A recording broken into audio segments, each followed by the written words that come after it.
I knew that at that point, like one day I'd be someplace talking about what I was able to do on the other side. Like I knew that there was a comeback coming. I just didn't know when it was. I didn't know what it was, but I already knew in my head and my heart that like I was going to find a way to come back from this, right? Like every setback's an opportunity for a comeback.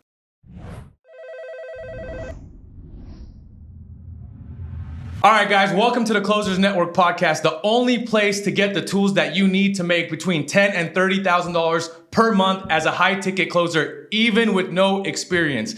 Guys, today I'm excited because I have a special guest. We have Ian Weinberg in the house, and I got some stuff I want to actually share real quick before we get the podcast started. Here's just a few of the accomplishments that Ian has been able to achieve, guys. He's climbed several 20K foot mountains. He scuba dived with hammerhead sharks. He once bought a one-way ticket to Peru and flew back from Egypt. He's ran a 24-mile Tough Mudder race. He's walked on fire at Tony Robbins. And last but not least, guys, he scaled an account here at One Call Closers to over 90 million in sales in less than 24 months. He's a team lead. He manages over 100 sales reps. And he's one of the most awesome dudes that I met that's here at One Call Closer. So that being said, Ian, welcome to the show, man. Thanks, man. Appreciate the intro. Awesome. So I'm excited, man, to dive into your mind today to really understand like how better your mind operates, right? And so I want to really first, before like get into your story, and so we can have some background for the listener today to understand like where you come from, what's your background, and like how did you end up in high ticket sales? Yeah, it's a good story. So, I mean, growing up, I was a competitive athlete. And so for me, that was kind of like sales, right? You've got to sell yourself on doing the work to become a better athlete, become a better performer. For me, it was soccer and basketball. And so that was kind of like, you got to go do the work even when you don't feel like it, right? And so to convince yourself to do that, that was sales right from the get-go, right? Like, hey, you come home from school, you want to hang out with your friends, whatever it might be, but selling myself on going to do the extra practice, going to do the extra work was kind of the early intro. And then recognizing that, you know, the better players, the people who were performing, who were getting things done that needed to happen, were rewarded, whether it was with playing time or whether it was accomplishing what they wanted to accomplish on the field. And so for me, that was kind of like, I wasn't necessarily selling a product or service, but it was more selling myself. And so that was like an early, I think, intro to that. And then so from that, it was, you know, I guess my first job was really selling my own soccer training services. So getting into that and selling speed and agility stuff, because I was always chasing, trying to play soccer, trying to play professional soccer after college. And I was always, you know, like the last guy to make the team, but the most excited to be there. You know? But I had to supplement it with making some money somehow. So I got into doing a lot of one-on-one coaching for kids and kind of like youth athletes and doing speed and agility and soccer training and that kind of stuff. So that was like early entry into sales. Prior to becoming a team, or not just becoming a team lead, but prior to joining One Call Closers, what was your background right before that? Yeah, so I had 10 fitness studios. Whoa, and so 10 fitness studios. Yeah, it was, I'd gone to Tony Robbins and I got like overly inspired. No, so I had, I mean, it started with one and it just kind of kept scaling and made sense to get to the next one. So I had the 10 studios, and during that time, I was doing the sales for individual people coming in to become clients. I was teaching the other, you know, managers of the studios or my trainers. And then I was also doing some business coaching and helping other fitness business owners learn how to sell and learn how to scale their studio. So I had a lot of experience in that sales piece. And then of course there's some smaller mastermind stuff in there as well, and like some inner circle groups where I had some experience selling. That's awesome, man. That's really cool to hear. So your background, what I hear you saying, is in fitness. You ran the studios. And then how did you end up here? Like what did you sell the studios? Did you shut down? Like, what was that like? Yeah, a little bit of both, actually. So, you know, I had 10 studios going into 2020. Okay. Which is when COVID happened. And being in Seattle, Washington, there's, you know, super strict regulations, and we were basically forced to shut down everything. Like here in California, man. Yeah, exactly. So many of them got shut down. And ironically, like right before that, I was turning 40, January 19th, 2020. And my goal was to sell all the studios. And I had one of my managers cherry-picked who had been working with me forever, wanted to buy, you know, the empire, and was really interested, was working on getting a loan to make it happen, and then everything gets shut down. Whoa. Yeah, everything was shut down. So it was like, and I wasn't for sure I was going to sell, but I wanted the offer on my desk. When I turned 40, I was like, hey, I could sell this. Maybe I could, what's the next thing going to be? And that was no longer an option. So my goal then over the next 3 years managing the business during COVID was, what needs to get shut down? What can I kind of put in hibernation mode and try to rebuild on the other side? Because part of me knew that most places that were going to shut down or were going to kind of go into hibernation or not be able to make it, they weren't going to be able to come back. So if I was able to survive, there would be a lot of opportunity on the other side. It was just a matter of like, could I make that happen? Did I want to make that happen? Right. So I ended up selling many of the studios to the managers of those individual studios, because for them it was a great opportunity, and for me I needed the stress off, I needed the expenses off my books. And then eventually, once things started ramping back up, I was able to sell more of the studios to kind of outside buyers. And I still have one. I still actually have two. I have one that's a licensing deal, and then I have one that I own that's just near my house. But once that sale was made, and once I had gotten most of those off my plate, it had been a very stressful multiple years, right? With the business shut down and not knowing where income was going to come from, and not knowing how I was going to provide for my family and all my team and my employees. So at that point, I was ready for like the least stressful job available. I didn't want any responsibility. I didn't want anybody depending on me. I wanted to go like get a job at the local sporting goods store. Yeah. Like pay me minimum wage. Like I don't want to take the job home with me or anything.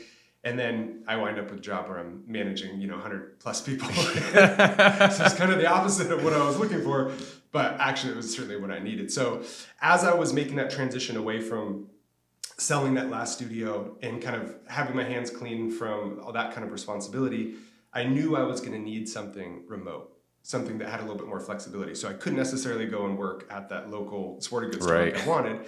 And I had seen from a former kind of somebody I'd done some business with, a mentor, that One Call Closers was looking for a remote sales rep for a fitness opportunity. And I said to myself, I could dip my toe in this.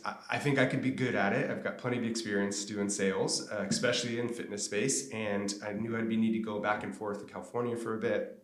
So it seemed like a great opportunity.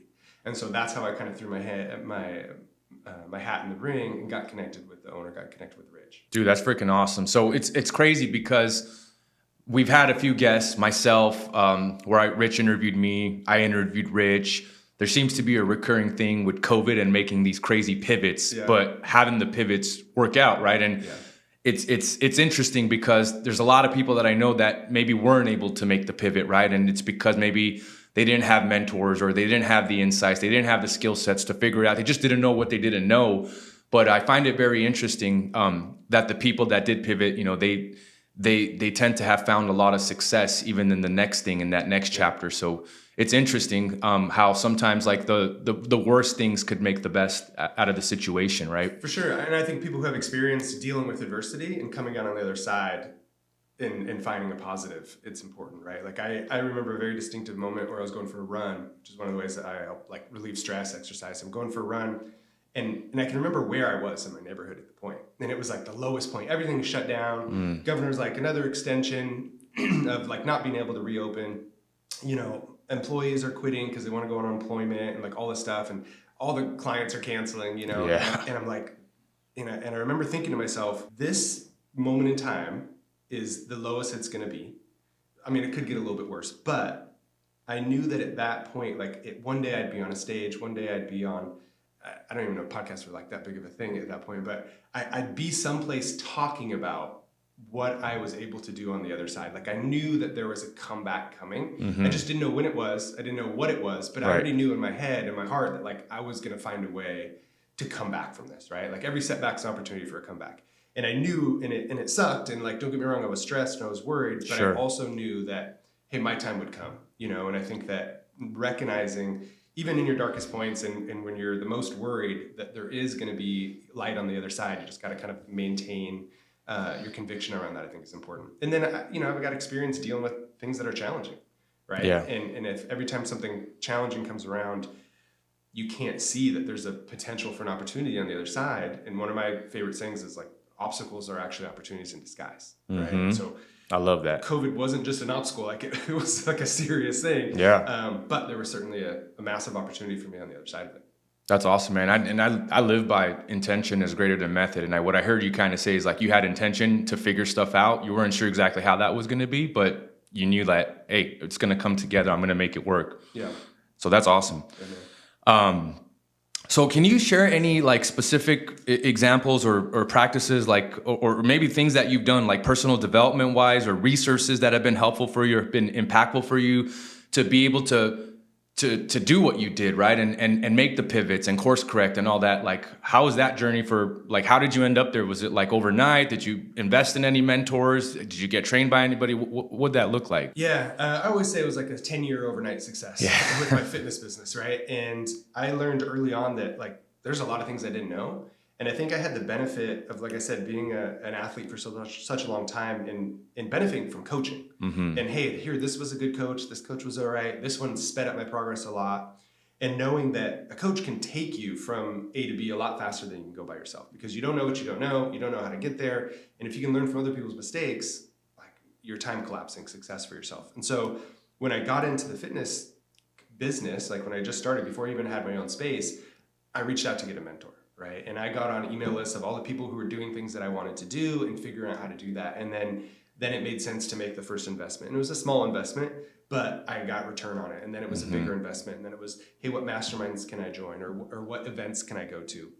And so anything I could learn, I would eat up, whether it was from, listening or reading to biographies or, just books. I would listen to a lot of, Audible. And every time I was driving from one of my studios or to just one studio when I started, it was listening to books of people, whether it was, on sales or whether it was on personal development or motivation or, the strategies behind those things. So it was really a relentless pursuit of just personal development. How can I get better? Right. And that was, massive for me. It was really massive. Guys, you need to go back and rewind that and listen to what Ian just shared because it's very powerful what he just said. So if you didn't catch that, I highly recommend going back and listening to that piece right there. So you came in, you made the transition to one-call closers. There was maybe a period of time where you weren't quite a team lead right yet. What did that look like for you as a sales rep? Was that transition like pretty easy, like initially? So I'd owned a service-based business for a long time. And every single email I opened up in my inbox was unlimited leads. We'll get you unlimited leads. You can have as many appointments as you want, right? Like that's everybody's marketing push. So I'd heard this forever. And so when I joined One Call Closers, again, it was like a transition period for me. For me, it felt like, hey, something I would do until I figured out the next thing. I didn't think necessarily this was going to be like the next career. Interesting. But I figured, hey, this could be a way that I could, like I said, I had to transition back and forth to California a little bit. I could make some money, do what I still like to do, which is being involved in fitness. And I was told, I was like, hey, there's going to be as many leads on your calendar as you can handle. I'm like, I've heard this for the last 10 years. Like, it doesn't usually work out that way. So I set up my calendar for the first day, and I wake up the next day, and there's like 10 calls on there. Damn. I'm like, that's crazy, So I jump on, and, it's the first time, there's no script created yet, other than what I had just kind of built for myself or I'd used previously. There's no previous sales to review. It was all brand new. And so the first day, I think I closed 3 deals. Damn. Right. And then I'm looking at the math and I'm like, if I close 3 deals every day and I'm like, whoa, hold on a second, and then I do the math a second time and I'm like, this could be a really big opportunity. Yeah. Right? This could be a really big opportunity for myself. I'm like, let's see if there's still 10 leads tomorrow. Wake up tomorrow and I don't adjust my calendar at all. And this time there's like 15. I'm like, holy smokes, like I can't take 15 calls, know? So I'm like, first things first, like, let me get my calendar under control here, narrow things down. And then just right from the beginning, I was just flying because it was one of these fortunate situations where I feel like I'd prepared for this my entire life, right? I'd done sales. I'd been involved in fitness. I love talking to people. I love helping people, right? And for me, and it wasn't just a sales job, but it was a sales job that for me, I was full of conviction, which if you ask me, that's probably one of the most important things because I've been in the trenches for the last 10 plus years, seeing what somebody can do with a fitness program that works for them. I've seen the transition with my own eyes. I've seen people transform, right? I've heard their stories. I've seen the effect it has on their kids and on their marriage and all that stuff. So having that conviction going straight out of the gate with on these calls was awesome. So right from the beginning, then it was like, okay, this is great. And, after that first week, I'm like, I think I made more money this week than I made like the last couple months. Jeez. Like, this is crazy, and I hadn't been paying rent on 10 different studios or, a wage bill that was crazy for, 40 plus employees that I used to have. Whoa. So I said, this is great, and then communicating with Rich and kind of the leadership, they're like, we can keep these leads going for more and more people. And I was like, well, hold on here a second. I have a really big network of other old former fitness studio owners that their studio didn't make it, but they're legit. They can sell. They've got the conviction. It's what they're they into do. fitness. Maybe I can bring them in and we can, start to scale this thing. Yeah. And so that was like the first 4, 5, 6, 10 people that we got in was from my network of people that I had done business with or that I'd gone to mentorships with or masterminds with. And so we were able to get those folks in. And then that's how we first started scaling. Dude, that's freaking awesome. Yeah. And then going from that to now having generated over $100 million. We're a little shy, but we're almost there. A little shy. A little shy of $100 million. What would you say would be the most important piece of information someone can take away that maybe is looking to scale a team? Yeah. Because going 100 freaking is insane, right? Like the second biggest account we had, maybe the team was like 15 people deep, right? So like, what is that like? Like, I would love to know what pieces of information you can give for someone looking to scale to that magnitude. I think you've got to have really strong systems and processes in place. Because if, in your head, if you've got 4 or 5 closers, you can keep it in your head. Oh, I need to reach out to this person. I need to talk with this person. I need to review, But when it gets to 20 and 30 and 40 and 50, like you can't keep that kind of information in your head. And you can't just rely on memory, right? And you can't just rely on instinct anymore, which oftentimes you can do when you first start. So you've got to have these systems built out in place and you got to manage the systems that then are going to help manage the individuals. You still got to manage the closers, of course, but it's more about moving those systems and those processes in place because otherwise you're going to get lost and you're going to get bogged down and because it's just too much information. There's too many moving parts. So that's the first part is you've got to have some really strong systems and processes in place or you'll get over it. That's interesting. So systems and processes, if we can go a little bit deeper in that, like how do you facilitate like managing everybody though? Like with having that many people, like do you schedule individual calls with them? Do you have ways to hold them accountable? Like what is that like? Yeah, I think, so you got your system and processes. And then the second thing is creating a culture. Creating a culture in the team because the culture drives people and the culture influences behavior. And so if you don't have a culture that directs people how you want them to behave and what you want them to do and accomplish, then you're going to be required to do a lot more individual management. But as a culture, for an example, every single call, every single win that somebody has in our Slack channel, there should be 10 to 15 comments or emojis or thumbs up or biceps or fist bumps or something on that. Right? Share the love. And you can't necessarily ask people to do that because if they're doing it because you're asking them, it almost defeats the purpose, right? You want them to celebrate other people's wins. And so how do you create that as a culture? Well, to start with, you enlist that as an expectation from the beginning. Hey, this is the type of team that we have. We celebrate other people's wins. We expect to celebrate your wins.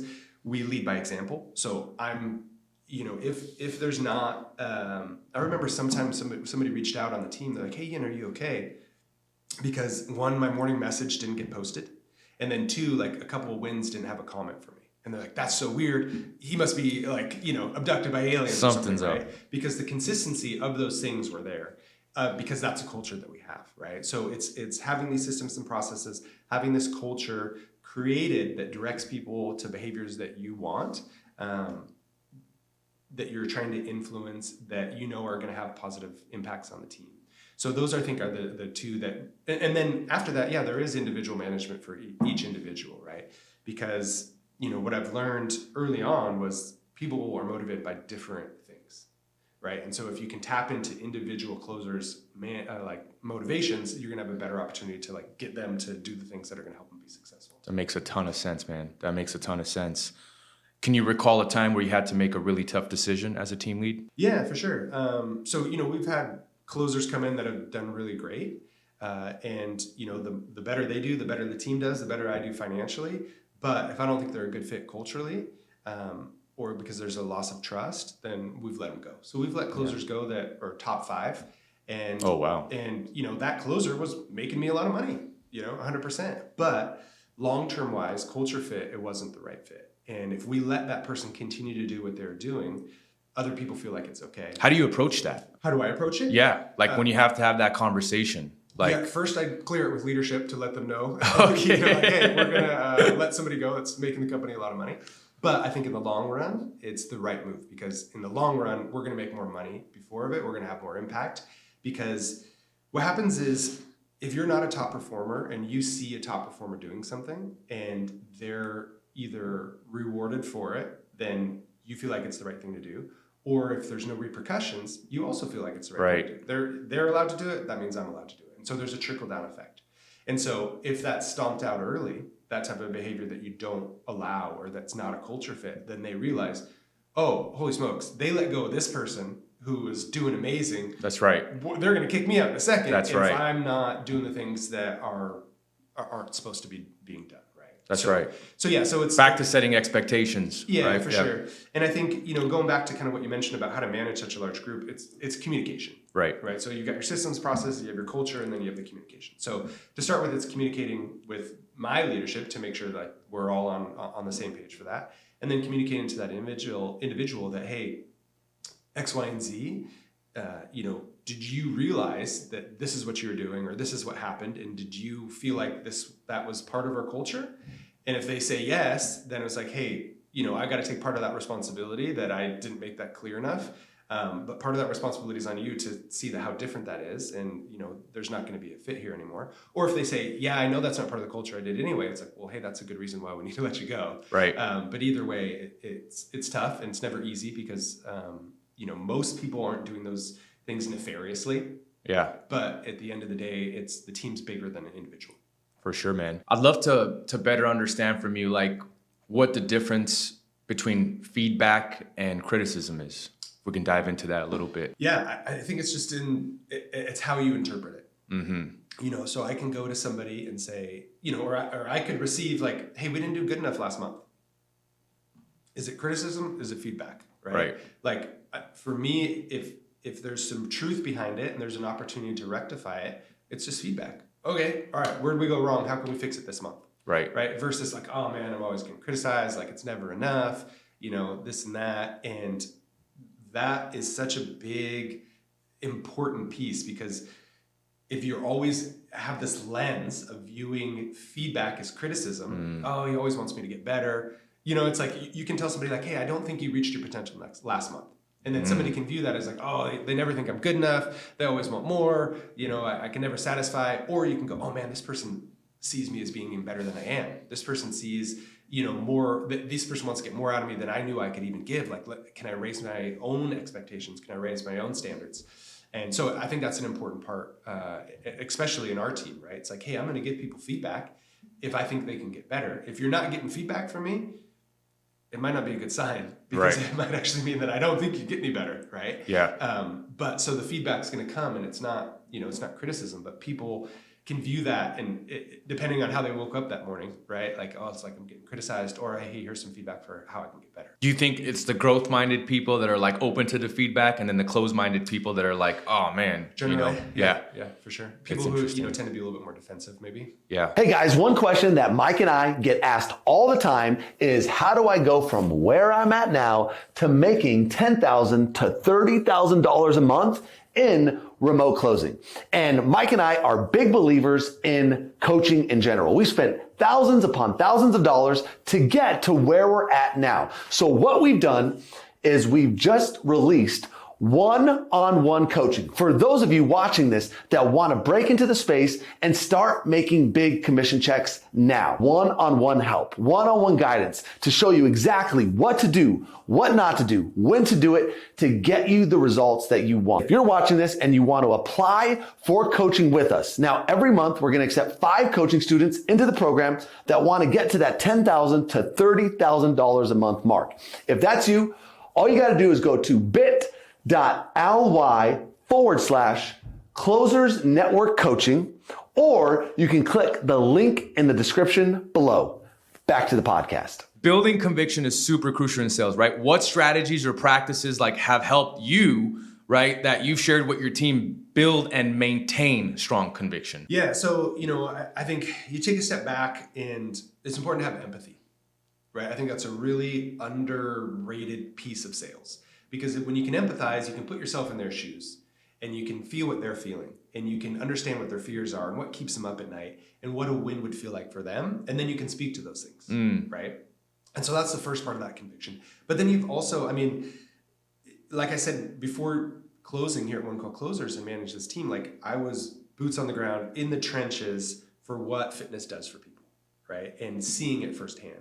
And so if you can have a personal experience like that, if you can see or even myself, like I would train clients. Somebody would come in and 6 months later, they'd be down 40 pounds, right? And I could see how happy they were and see the difference in their marriage and the things they were able to do on the weekend and that kind of stuff. And that creates that conviction. So seeing what the end result, seeing what the ideal outcome of whatever you're selling is, and really believing in it, right? Like if you don't think solar's very important or, going to be transformational in terms of like the energy grid, like you're probably going to have a hard time selling it, So it's important to align what you're selling to what your convictions are. And then it's important to know that what the program or the service, or the product that you're selling actually works. And so how we do that on our end is two things. I think firstly, part of it is going to be like sharing transformations. But even before that, it's recognizing I call it your duty, your obligation, your responsibility to help somebody. So I was giving somebody some feedback just the other day where she told me, I think I'm being too nice on the call and I'm letting them go. And I said, well, what was their goal? She said, well, they need to lose 70 pounds. And I said, well, hey, I think we need to switch your perspective around. If you're letting somebody move on without making a purchase or making a decision to fix that, that's not being very nice. I think that's actually being the opposite.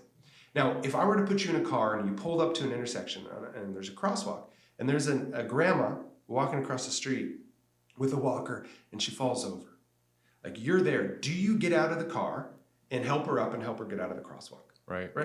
99 out of 100 people say, yeah, hopefully 100 people. Yeah, hopefully the 100%. There might be one person who doesn't do it. But the reason you do that is because you witnessed it. You feel like now you have this obligation. You have this responsibility and this duty to help this person because you recognize the problem and you can solve the problem. That's right. And you can help them. The same thing, the same mindset should be there when you're on a sales call with somebody. If they have a problem and then you have the solution, you better get out of the car and help them out of the crosswalk. So I said, no, you're not being nice by letting them get off the call and keep that 70 pounds because, hey, what happens to that 70 pounds? It's only going to get more.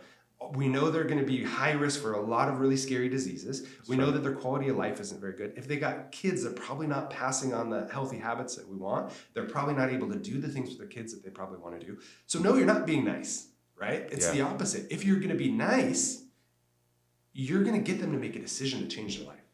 You're going to get them to make a decision to get healthy, to get the coaching that's going to help them get healthy, especially if this person has been trying for the last 10 years and not succeeding. Right. Help them out. Get out of the car. Get them out of the crosswalk. And so that, for me, is like, that's where that conviction comes from, right? It's like, you've got a duty, you've got an obligation, you've got a responsibility. Get that person the help that they need. Because there's an assumption that you know that the help that you're providing, that you're selling, is actually going to get them the help, is going to get them to the goal that they want. So making sure that conviction's there based on the service that you're selling that has a track record or that you believe in terms of all the things that they're checking off on the fulfillment side. Holy smokes, guys. Yeah. Whether you're new to sales or whether you've been selling, that was a lot of value. You need to go back and rewind that part as well because Ian just gave you a blueprint to build confidence and conviction in your sales process, guys, whether you're new or maybe you're struggling right now with your current sales. So that's awesome, man. Thanks for sharing. And then the second part of your question, so how we do that now is we share testimonials, right? And I remind people in our message almost every single day, like, you're not just selling, right? You're changing somebody's life. And that person's life, who's now changed because they're healthy, because hopefully they're healthy, they're happy, like it's going to impact their kids, it's going to impact their marriage, they're hopefully going to perform better at work, all these different trickle-down effects from that one person. So it's this impact that we're trying to remind the closers that they're having, right? It's not just more money in your pocket, It's not just that one person that you're helping to make a decision, but it's all the people that they're affecting, right? That's right. And then showing before and after pictures, right? Or showing written testimonials of the impact that those people are getting from the fulfillment side. Would you say that process is the same for newer salespeople that have never maybe invested or bought into a coaching program themselves, but like want to sell high ticket now and maybe have a money mindset issue where it's like, oh man, I've never spent this much money myself. Like, would all that same stuff apply, or is there anything you would want to add on to that for someone coming in with that mindset of like, I just can't fathom having this person give me $3,000, $5,000, $10,000? Like, is there anything else you would add on to that? Because I feel like some of that applies. For sure. But I'm just curious if there's something you have that helps people overcome that hurdle in their mind. I think maybe the difference on that financial investment side versus the health side is that usually people have tried to lose weight, or they've tried to burn fat, or they've tried to get healthy a lot. Right. And they've tried many, many times and they haven't been successful. Oftentimes because they haven't really addressed the habits or the routines around it. On the financial side, usually people haven't invested ever because it's scary. Right. And so I think it's a good reminder that if you want something that you don't have, you got to do something that you haven't done. Oof. Like you have to do that new thing. And what I remind people on that, on any side, right, is that we've got this conception in our culture that like, hey, if you've got those butterflies because you're a little bit nervous, like, oh, that's a sign you shouldn't do it. But the reality is you should. Yeah. If you're getting ready to do something and you're nervous and you have those butterflies, that means that you're getting ready to do something that's outside of your comfort zone. That's right. And transformation doesn't happen inside your comfort zone, whether that's fitness, whether that's making money, whether that's selling anything, right? You've got to move outside of that because otherwise you're still in that same zone of getting the same results. If you want new results, you got to get outside of that comfort zone. So those butterflies, and when I tell people, hey, listen, and here's where that empathy comes back.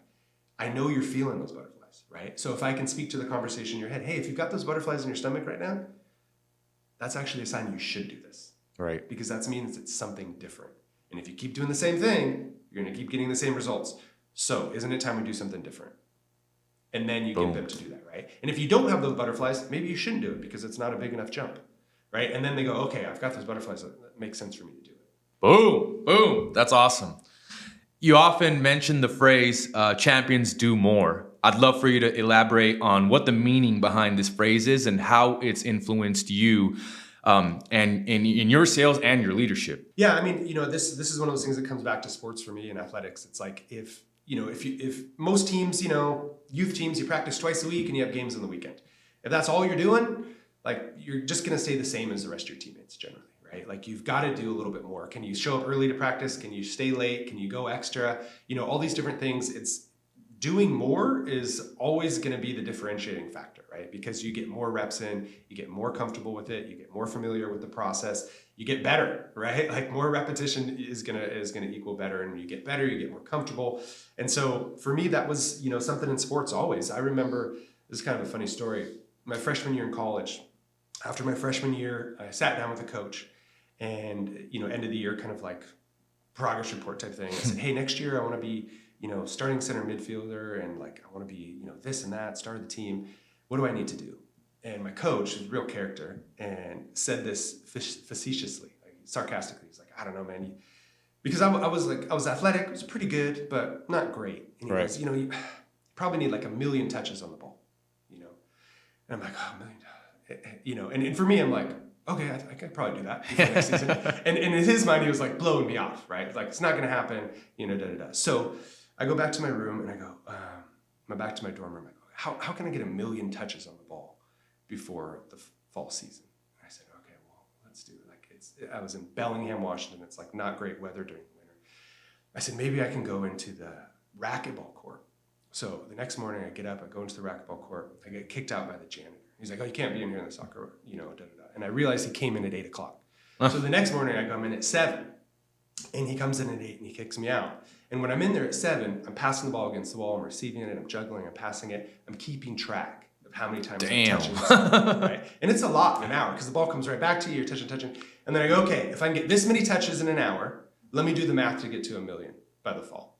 And so I was in that racquetball court at 7 o'clock until the janitor came and would kick me out at 8 in the morning, just about every single morning that I could. In addition to the practices that we would normally have, and then meeting with the rest of the guys on the team where we do some extra training or whatever it was. And come that next season, I had what I wanted. right? And the coach was like, what'd you do in the offseason? I was like, you told me to get 1 million touches. I did. He was like, what? You know, he couldn't fathom it, right? But I took it literally because I was naive. But it was just an example of doing more, right? And so I got more touches and I got more practice. I became more skillful. I became more confident on the ball, all the things that led me to be a better player. And that translates, right? Like you hear stories about Kobe Bryant, you hear stories about Michael Jordan, all the top athletes, they're always doing more. I love reading biographies about like these high level athletes and they're obsessed, right? And so that level of obsession of doing more and getting better translates into role plays and objection overcoming and becoming familiar with the prospect or becoming familiar with what their dream outcome is and that empathy stuff. And so for me, it's doing more. And I never like, I don't know, you know, I never want my team to feel like, I wish Ian would do a little bit more.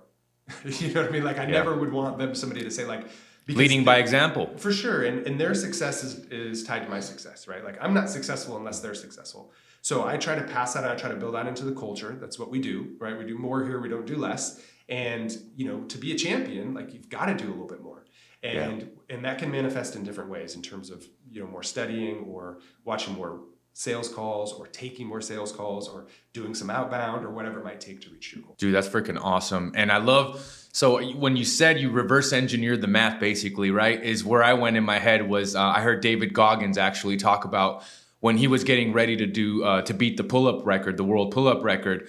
The first thing he did is instead of thinking, oh, like how am I going to do this? The first thing he went on a pen and pad and started reverse engineering. Well, how many pull-ups do I got to do by the hour, by the minute, by this? And he did it. And he did it. And that's exactly what I heard you say in your story, man, which is profound to me. So, and to do that in high school college, and to surprise your coach like that, like the dude must have like, you might have like taken his soul. You know? He was shocked. That's awesome. That's awesome. Dude, so you, as someone who's been in the space, who's crushed it, is crushing it, right? You have a lot of experience and background. I'd love to hear from you. What are some of the common misconceptions that people have about sales?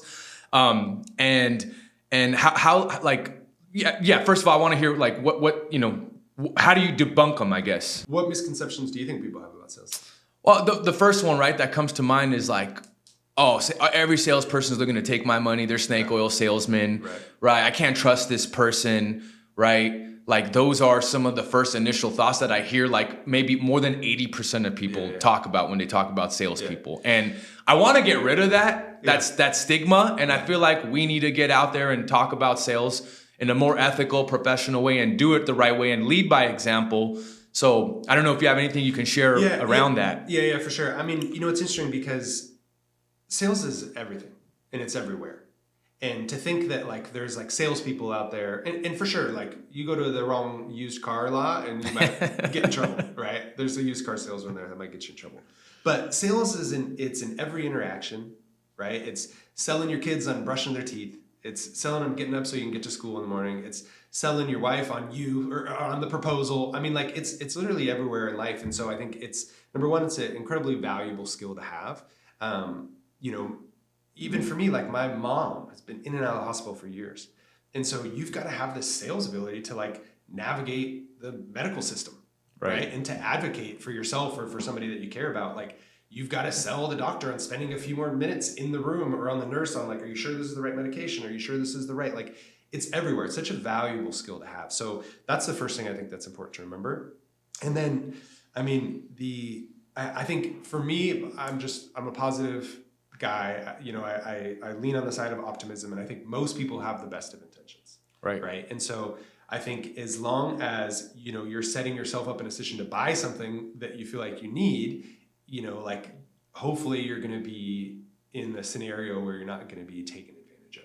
And I think that most people don't, you know what I mean? I think most, you know, sales really is, like I mentioned earlier, it's providing a solution to a problem. And if somebody doesn't have a problem, they shouldn't buy the solution. Now, there's going to be situations where they're confused or maybe they buy the wrong solution. And I think that that's, you know, probably a mistake on both sides. But I think that there is a requirement of integrity from the salesperson that like, if this person doesn't have a problem, like you shouldn't sell them something, right? And that's a important thing that we talk about on our sales team with our account. It's that, hey, if they don't need anything, like, don't even go down the sales route. Right? 100%. Can you help them on a different, you know, a different way? Can you just give them a bit of motivation or like a figurative pat on the back? Because If they're already at their goals, if they already have everything they need, like it's going to be a waste of your time, and the conversation is not going to end well if you're trying to sell them something they don't necessarily need already. So I think that's the important part to remember is sales is everywhere, and it's everything, every interaction, you know, from politics to, you know, all the way down to anything. Being a teacher, like you're always selling something, right? Whether it's an idea, it might not be a product or a service. Might be your time. Absolutely. So that's important to remember that everybody's involved in it. And because of that, it's an important skill to have and to develop. And then number two, if you are selling, you're always going to, like, your North Star around sales needs to be that you're helping people, because you're going to sleep better at night. You're going to have better conviction. You're going to have better karma, and the opportunities that come your way because of it are going to be better, right? Like if in my previous business, if I was known for ripping people off and, you know, not having high integrity, not having good morals, and being the person I am that's like my intention to help people, I wasn't gonna get this opportunity over here. You know what I mean? So those next opportunities, you're gonna limit yourself if you're not doing the right thing on the sales side. 100%. So you mentioned you can interpret whether life is happening to you or for you, right? How do you stay resilient and maintain a positive mindset in the face of challenges and setbacks? Yeah, it's a good question. And I think you have to be intentional about it, because, you know, when things happen that, you know, you're not happy about, or that aren't good, or that it's another obstacle in your way, it can be easy to go, hey, man, this just keeps happening to me, right? Like, oh, here it is, another thing. Oh, bad luck happens in threes, right? Like, however you like, if you're set up to interpret that as another bad thing, and that it's always happening to you, and you have bad luck, more things like that are going to happen, right? And so, number one, you have to recognize that you need to steer clear of that. And I think one of the good ways to do that is like a daily gratitude practice, or recognizing that, like, hey, yeah, that happened, but if I'm making a list of good and bad things in my life, like there's still a lot of positives, right? So, you know, hey, we lost one of our top closers, right? Like, you're gonna get down about that, or you're gonna go, man, we still have 100 awesome people who are really excited to be here, and we're making an amazing impact, right? So I think it's that gratitude list and remembering what you're grateful for, and then also zooming out and looking at the bigger picture, right? Like how fortunate we are just to live in this country, or how fortunate we are just to have these opportunities that we're having can be a good reminder. And then also just having a past, or if you don't have one, starting today, that when an obstacle happens, how can I flip this around and see the opportunity that's there, right? And one of the ones I used to share with my team back when I had my studios is we had 6 a.m. set or 5:30 in the morning boot camps, right?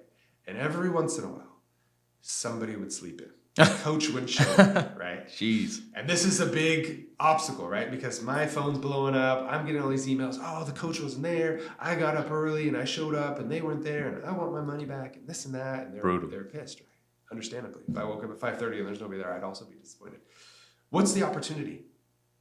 And for me, it was like, here's an opportunity to remind the coaches and the whole team how important it is, what it means to these other people, right? Here's an opportunity to remind them that, hey, you can't just plug in your cell phone because of your electricity goes out. Right. Hey, you can't just have something plugged into the wall because, you know, what if, again, your electricity is out? You need a battery powered thing, but you can't just have the battery alarm. You also need, you need to have these backup systems. So it was an opportunity to teach them the importance of it. It was an opportunity to teach them, hey, like if this was a life or death situation, like you just overslept, like here's a couple things you can have in place, some learning moments, right? So is there an opportunity behind whatever that obstacle is for you to get better, for you to demonstrate how much you care, for you to grow? And usually there is. It's not always super evident at the moment, but if you have the mindset going in that when stuff happens to you, hey, this might be a blessing in disguise. There could be an opportunity on the other side. That's right. That's right. I love that. And it ties into what you mentioned right when we started the podcast, right? So that's awesome. Ian, it's been awesome, man, having you on. I appreciate you being here. I know you're doing some wonderful things. You're about to pass that $100 million mark. Yeah. Here we go, and baby. There's a lot of other stuff that we have going on that I'm super excited about. So thanks for coming on today. Do you have any final thoughts, anything that you want to share with the listener today? Yeah, man, sales has provided me with incredible opportunities, for myself, for my family and loved ones. And I think that one of the most important things that it's provided for me, financial resources are amazing, but one of the nice things about it as well is the stress that can go away in your life when you can take control of your income. Because listen, like your income isn't going to relieve all your problems in life, not even close. Oftentimes it will magnify your problems, but it can relieve a lot of the stress related problems. And having that opportunity is amazing. And the second piece of that, in a remote sales situation, you get to take charge. You get to have the responsibility. And not everybody wants that responsibility, but there's people out there who do, that want the responsibility that they can be in charge of how much money they make, and that they can be in charge 100%. of how much stress they get to move on, or how many people in their life they get to take care of. So it's a wonderful opportunity that you can embrace to say, hey, I want to get rid of financial stress by making as much money as I know that I'm capable of making, because you can make as much as you want. There's no ceiling, right? You can dive into the self-development, you can dive into the personal development, the sales development, and go all in and open up those opportunities for yourself. So for people who are interested, strongly encourage you to do that, because having that opportunity has been life-changing for me, and I know a lot of people as well. All right, guys, if you want to be in charge of making sure that you can control your income, get all of the skill sets, the mindset that you need to make everything that Ian's talking about happen, make sure you click the link below, guys. We offer one-on-one coaching inside of the Closers Network, and you can also join our free community inside of School. That's SKOOL. Make sure you get on Google, you type in School, you type in the Closers Network, guys. There's also a link below. You guys can literally join for free. We have Monday through Friday live coaching calls happening every single day. And if you're looking for something beyond that, you're looking for more one-on-one and intimate coaching, guys, we can help you do that. Whether it's landing your first six-figure offer, or whether it's increasing your commissions if you're already on an offer. So that being said, Ian, it's been an honor, man. Thank you so much for making the time to come down here and record the podcast with us. Guys, we'll see you next time.